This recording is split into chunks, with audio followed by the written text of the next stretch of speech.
So if your audio sounds like shit, here are 3 simple steps you can take to clean it up. Now, for the purpose of this video, we're gonna have to suffer through a little bit of bad audio at first. It is a beautiful day here in Middle Tennessee where I'm visiting family, but as you can hear, there are birds chirping, there are lawnmowers going off, there's someone vacuuming their car just right across the street. There is a lot of noise, including wind. So the number one way to clean up your audio, especially when you're in an environment where you can't control the sound, is to use a directional mic. Now, this is the Rode NTG. It is a directional video mic, but if you are doing audio when it comes to music, you can also use dynamic and directional mics as well. In most of my videos, when I'm home in my studio, I'm using my SM7B. If you could go ahead and subscribe for me, that'd be great. 98% of the people who are watching my channel aren't subscribed, and I don't know why. It really helps me out, so just go ahead, hit that subscribe button. It's free to you. If I put out content and you're not liking it, you can always unsubscribe later. That is an untreated room that actually has a lot of echo, but because of the nature of these directional microphones, you get to eliminate a lot of that unwanted sound straight from the start. So the number one step is to use a directional microphone that is going to eliminate sounds coming from areas that you don't want picked up. And here's the audio from that directional microphone. Now, the second step we're going to take is actually the proximity effect. And what the proximity effect means is that the closer you get to a mic, the more of you it's going to pick up and the more bassy it's going to sound. So you need to be able to balance this bassy tone while also getting as close as possible. There's literally a plane flying above right now. I'm pretty sure you can hear that, because the closer you are to a microphone, the less you have to turn the volume up, and the less you have to turn the volume up, the less of other stuff it's going to catch behind you. So the further away I am, the more sound from the environment is going to catch, versus the closer I get, it's more directional. And that's why when you see me talking into my SM7B at my studio, it's only about 4 to 6 inches away from my mouth, and that helps me eliminate the room noise as much as possible. Now, number 3, and probably the most underrated tip that most rookies don't do, is they don't process their audio in post. Now, most people know how to compress and set their levels and put a limiter on so their audio, the volume of it, sounds good, but they don't know how to EQ correctly, especially when it comes to voice. There are actually plugins out there that you can actually use to clean up your audio, and then if you EQ it, you can bring back the frequencies you want to hear and eliminate the ones you don't want to hear. So let's go ahead, hop over to my laptop, and I'll show you guys what I'm talking about. All right, so now we're back inside and we are over in Final Cut. Now, keep in mind that this audio editing trick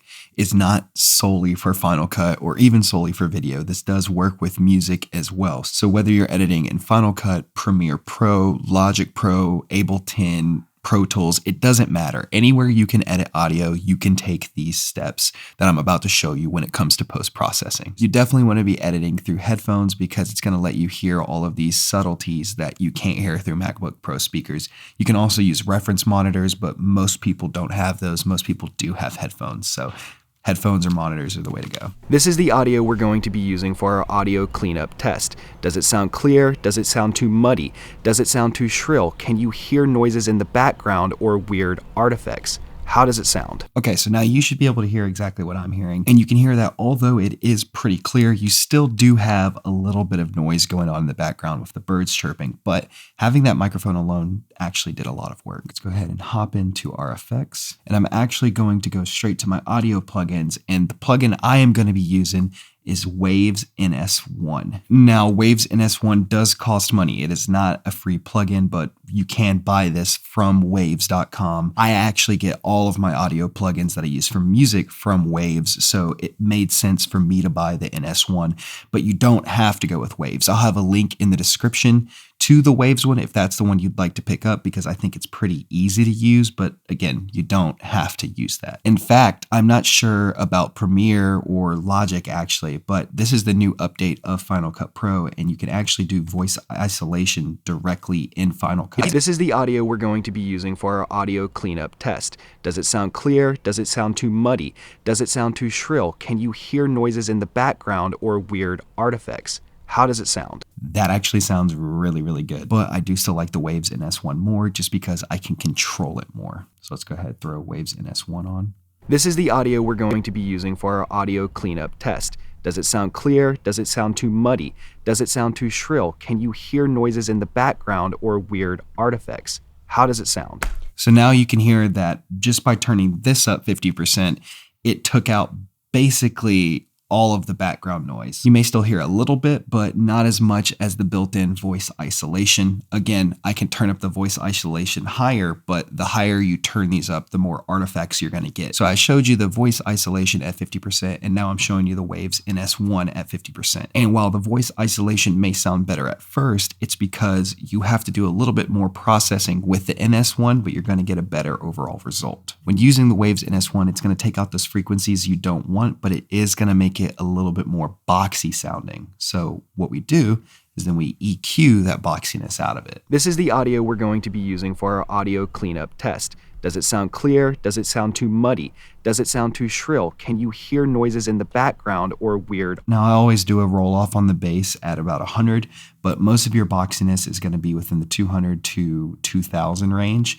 So we're just gonna pull down some of this boxiness. This is the audio we're going to be using for our audio cleanup test. Does it sound clear? Does it sound too muddy? Does it sound too shrill? Can you hear noises in the background or weird artifacts? How does it sound? Sounds pretty good to me. It still sounds a little bit too telephony, so I'll bring down the 2K just a little bit more. This is the audio we're going to be using for our audio cleanup. And now I do want to be able to hear it more, so I'm just going to give it a little bit of a boost at around 5K, and we're going to roll off the highs to about right there. Let's hear what it sounds like. This is the audio we're going to be using for our audio cleanup test. Does it sound clear? Does it sound too muddy? Does it sound too shrill? Can you hear noises in the background or weird artifacts? How does it sound? So it sounds pretty good now, but we are getting a little bit of too much S. So now we use a de-esser. Let's go ahead and hit all and type in de-esser. We have the de-esser actually from Logic, so we'll go ahead and throw that in. This is the audio we're going to be using for our audio cleanup test. Does it sound clear? Does it sound too muddy? So now if we're listening to the detector, we can see that that's not where the S's are coming. They're a little bit higher pitched. My S's tend to come in at around 8,500. Let's put it there.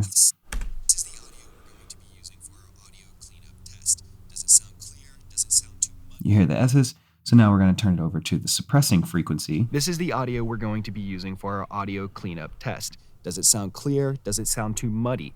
Does it sound too shrill? Can you hear noises in the background or weird artifacts? How does it sound? And now lastly, let's check the sensitivity. This is going to be when the de-esser activates. And with the sensitivity, we really only want it to be activating when an S is there. Does it sound too shrill?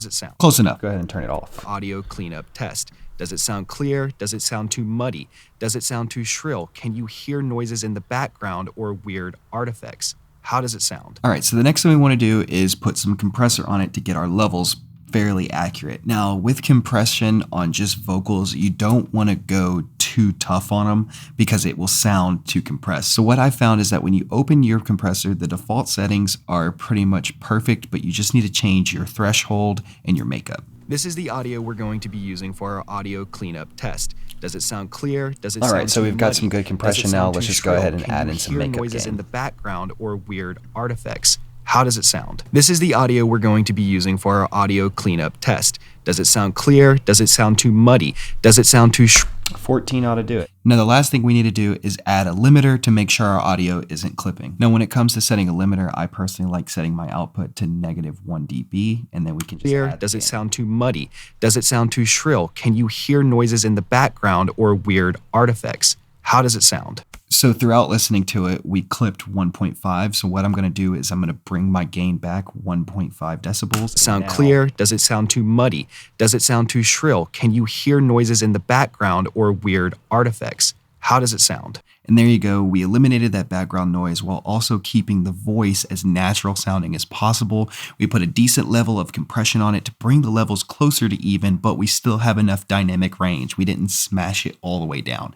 And this is what I would leave my audio at if I was just putting out a YouTube video. Now let's go ahead and listen without the NS1 on. So this is with the NS1. This is the audio we're going to be using for our audio cleanup test. Does it sound clear? Does it sound too muddy? Does it sound too shrill? Can you hear noises in the background or weird artifacts? How does it sound? Okay. And now let's turn the NS1 off. This is the audio we're going to be using for our audio cleanup test. Does it sound clear? Does it sound too muddy? Does it sound too shrill? Can you hear noises in the background or weird artifacts? How does it sound? So we do still get a couple of those weird artifacts, but it's more pleasing to listen to than if you heard all of that background noise, the airplanes, the birds chirping, the cars running. It really does clean it up, and that's how you do it. But now keep in mind, this voice isolation tool is built into Final Cut, so I'm not sure if it's in Logic. I doubt it because it wouldn't make sense for Logic's use cases, and I don't think it's in Premiere. I don't think it's in DaVinci Resolve. I don't think it's in Pro Tools. So you got to keep in mind, if you start relying on this solely in Final Cut, that kind of sticks you with having to use Final Cut all the time. So I would recommend still buying some kind of plugin like the Waves NS1. The link in the description is not an affiliate link. They are not sponsoring this video. I just think it is a good practice to go ahead and learn how to use a plugin like that so you can go through whatever kind of audio editing software you're using and use the same steps. Anyways, that's going to be it for this one. If you've enjoyed this video, go ahead and leave it a like, subscribe to stay up to date, and leave a comment down below if you have any questions. Thank you guys so much for watching, and I'll see you in the next one. Take care.